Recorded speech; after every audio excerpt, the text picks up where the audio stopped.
transgender professor fired by a religious administrator to be reinstated. On September 13th, a federal appellate court ordered Southeastern Oklahoma State University to reinstate Dr. Rachel Tudor with tenure after she was wrongfully fired for being transgender. Previously, in 2007, Dr. Tudor, an assistant professor at Southeastern Oklahoma State University, transitioned and started formally identifying as a woman. She received a phone call from an anonymous source in the Human Resources Department claiming that the vice president for academic affairs was probing for ways to expel her from the university because her quote-unquote lifestyle as a transgender woman offended his religious sensibilities. Wow. In 2009, she was recommended for tenure, but denied and was fired the next year because she had not obtained tenure. She suspected transphobic discrimination and promptly took legal action. She initially won her case in 2017 and was awarded $1 million in damages. Now, after a lengthy appeals process, it was determined that Dr. Tudor should be reinstated at the university, this time with the added security of a tenured position. Amazing, amazing. I said this is not a he said, she said situation. This is like the court getting involved and then being investigated, and we already determined all of this. Was it on record that he said that this was because of her lifestyle? Like, this was on record? Like, that's amazing that we have that. So she received a phone call from an unnamed person, reportedly in the HR department, basically bringing to her attention the fact that the vice president for academic affairs was looking for a way to fire her from a publicly funded institution. Okay, this isn't a private university where they can get away with this stuff more easily, because he was offended by her being publicly trans or publicly transitioning. This is so amazing. This line, it always gets me because it's so like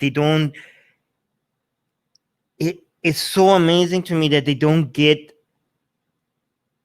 what this means. Like, they think her lifestyle is offensive to religious people.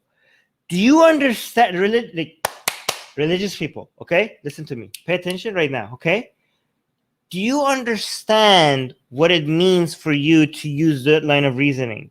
Do you understand if you want to take this as a legitimate reason, and if you want to take this to this natural conclusion, that means none of you will be able to hold any jobs because we find religious people, religious beliefs, we find that offensive, okay?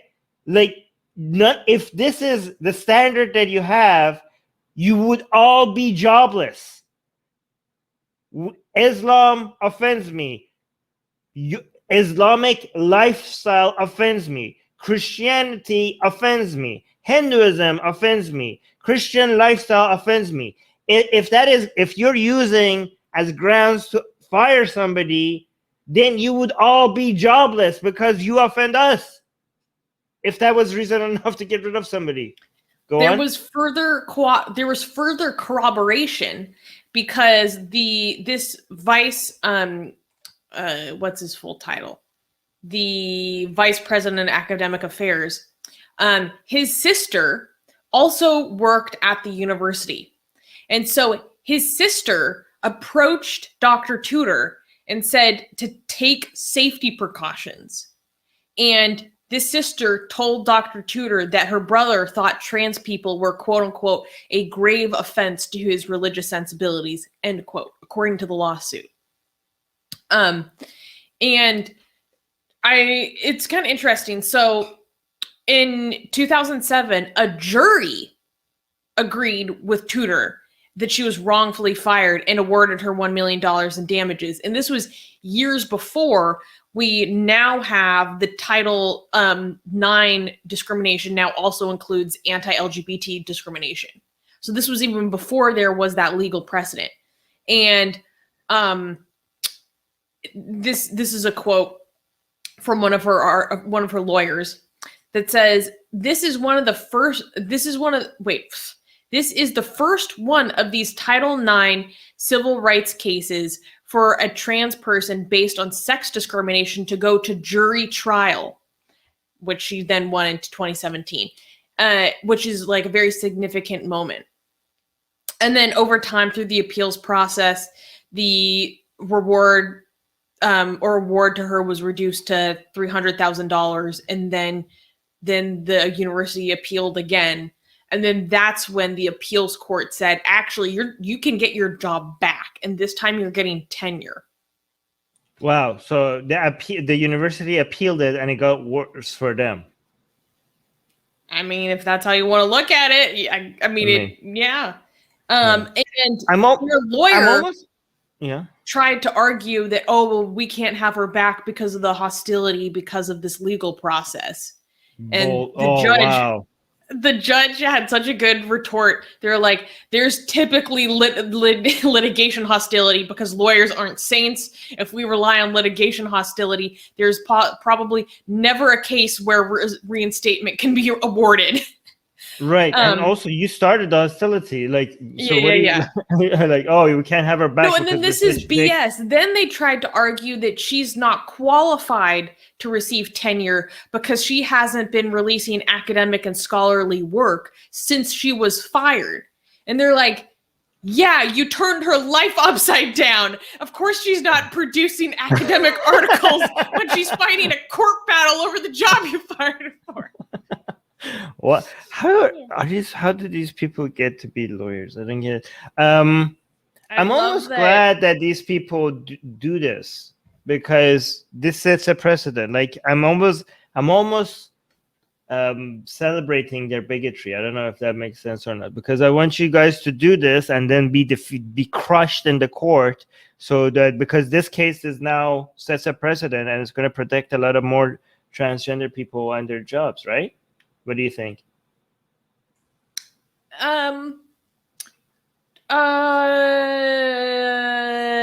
If I had a Supreme Court that wasn't so biased towards Christian privilege, and had like a liberal majority, I'd be like, yeah, bring it on. But I don't think currently we can take that kind of stuff as a guarantee. In hindsight, I'm glad this happened. That's what I'm saying. Yes. Yeah. But I love that the jury sided with her, and that the judge, especially within the appeals court, was so strong in her favor, being like, no, actually, you have to give her job back with more security than ever before. Nice. I do want to highlight something in live chat that bothers me sometimes. Every time. Zakuru, don't mind me highlighting this. Like, you might feel attacked, but that's fine. You get over it. Zakura is saying, what's wrong with transgender? ? Did they choose to be born that way? What's wrong with... Okay. Guys, saying did they choose to be born that way makes it seem like it would be wrong if they had chosen to be born that way. Do you know what I mean? Like, that's not the line of reasoning that we should be using, I think. Right? Because I completely agree. Yeah. Even if I actually hate the documentation of rights from the standard of an immutable characteristic. Yeah, I mean, exactly. Like, this is there's no harm. That's why there's nothing wrong with it, right? To anyone else. So even if it was a choice, it would still be nothing wrong with it, right? It's not that it's not wrong because they don't get to choose. Whether they could choose it or not choose it, it will still not be wrong. It will still be okay, right? So that's my point. Hey guys, if you're a fan of Blasphemy and Sexy Callie, like me, then you need to be sure to subscribe to our newsletter, link in the description below. Because if you subscribe, we will send you a free copy of our Blasphemous Art ebook. And let me tell you, it is the tastiest blasphemy that you can find anywhere available today. And we are so generous with our blasphemy that we continue to send you more blasphemy every week. So make sure to subscribe. Link in the description below.